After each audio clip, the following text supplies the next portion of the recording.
lead generation marketing is one of the things that, just from my experience, a lot of people don't understand. A lot of people don't know. They think they understand lead gen, and they have a very simple, sort of low resolution idea of what lead generation is. But lead generation for IT services, MSP services, it's actually getting harder and harder, and that's for a number of reasons. Increased competition is one.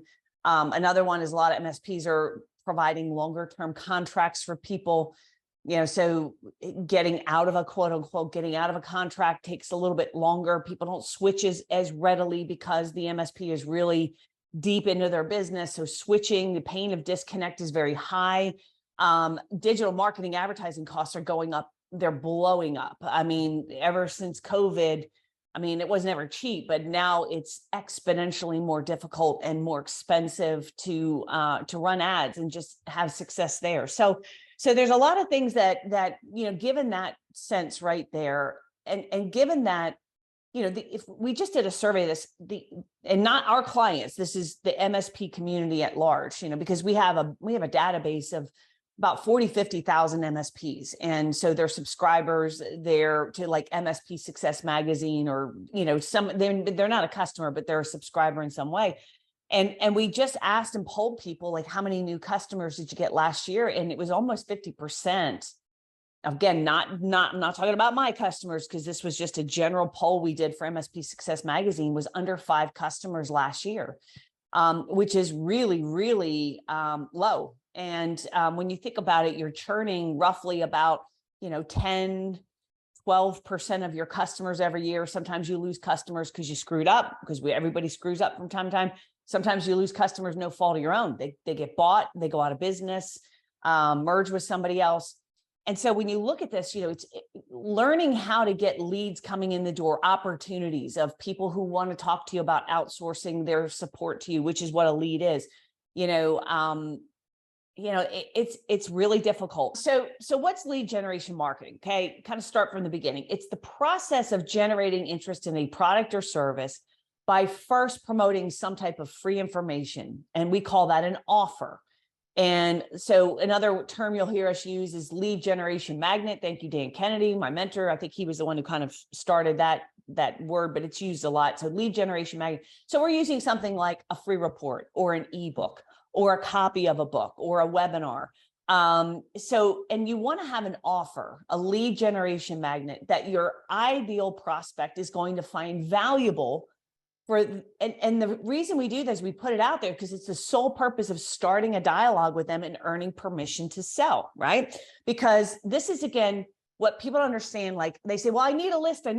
Well, you could go get a list. You could go buy a list. You could buy data. You could scrape it off of Google. I get 10 spam emails a day trying to sell me a list. Getting a list is not hard.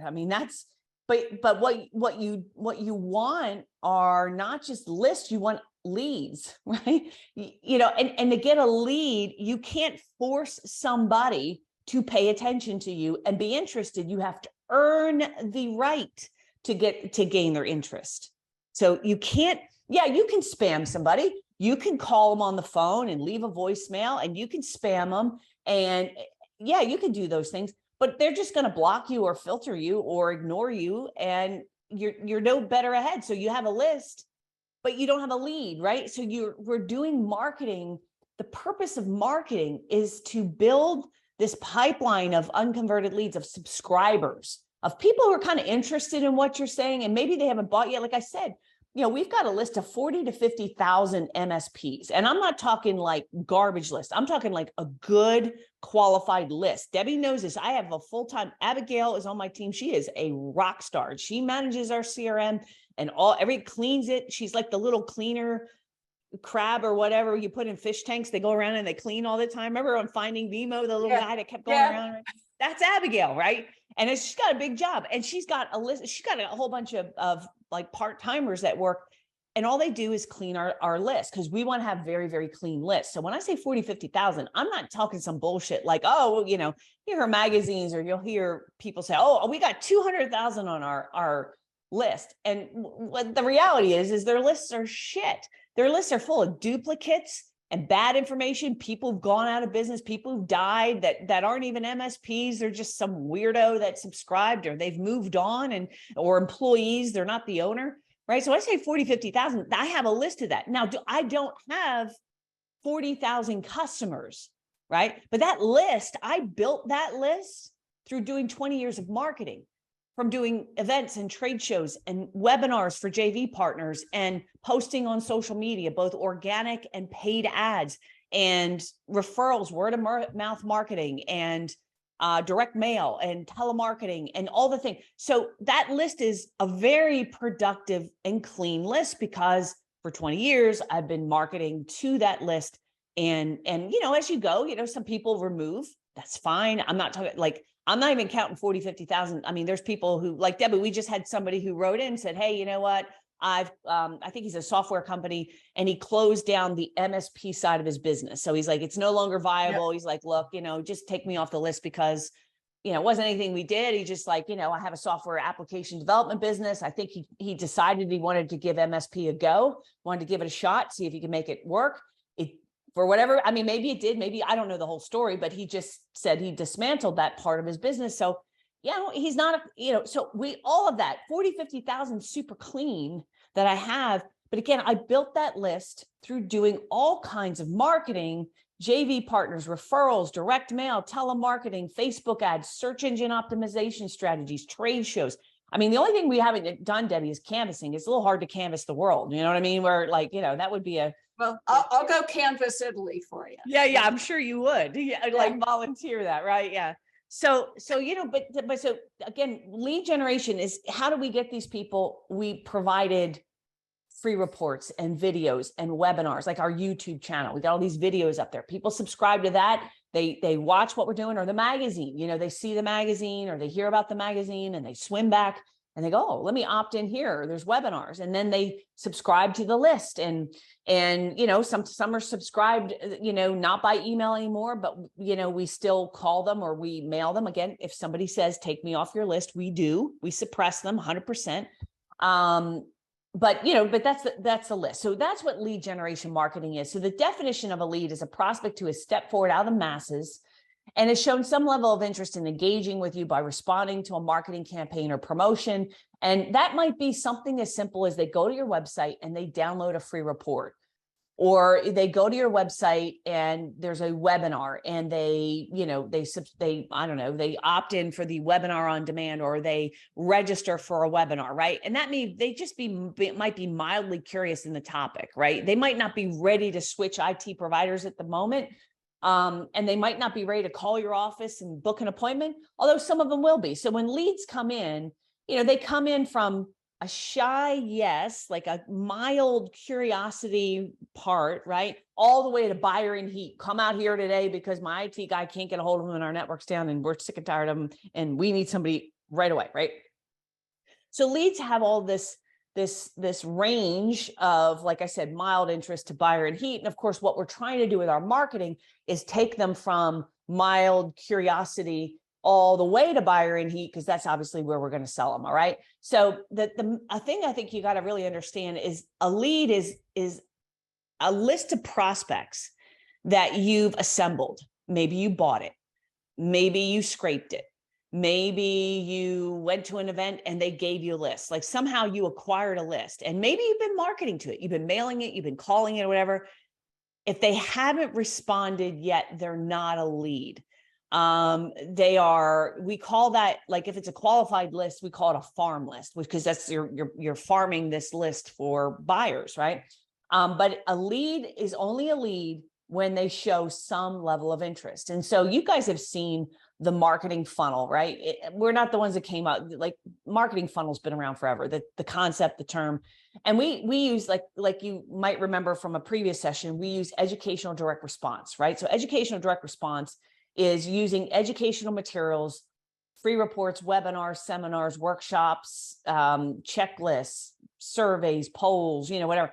We're using educational material as a way of getting somebody who's interested in engaging with us to raise their hand, to opt in, to subscribe, to request more information.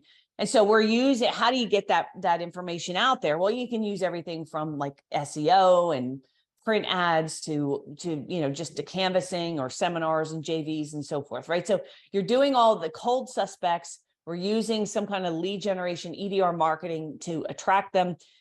They engage, meaning they click, they visit, they listen, they read, they accept your friend request, something like they engage, slight engagement, which is still not a lead. Once they opt in, once they call, once they register, once they subscribe, then they become what we call a raw lead, meaning it's just they raise their hand, but we don't know if they're qualified yet.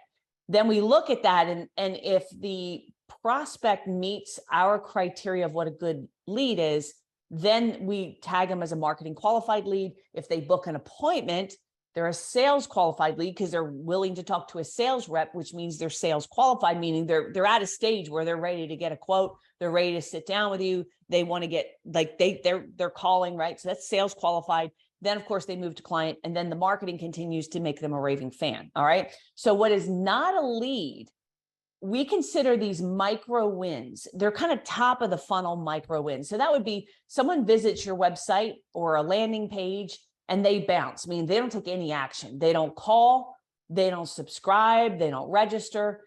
That's a micro win. And yeah, we could take retargeting and we can maybe turn them into a lead. And I do recommend that. But until they subscribe, register, call, opt in, they're not a lead. Okay. People who click on an ad are not leads. So again, with retargeting, we can kind of follow them around on Google Display and Facebook and LinkedIn.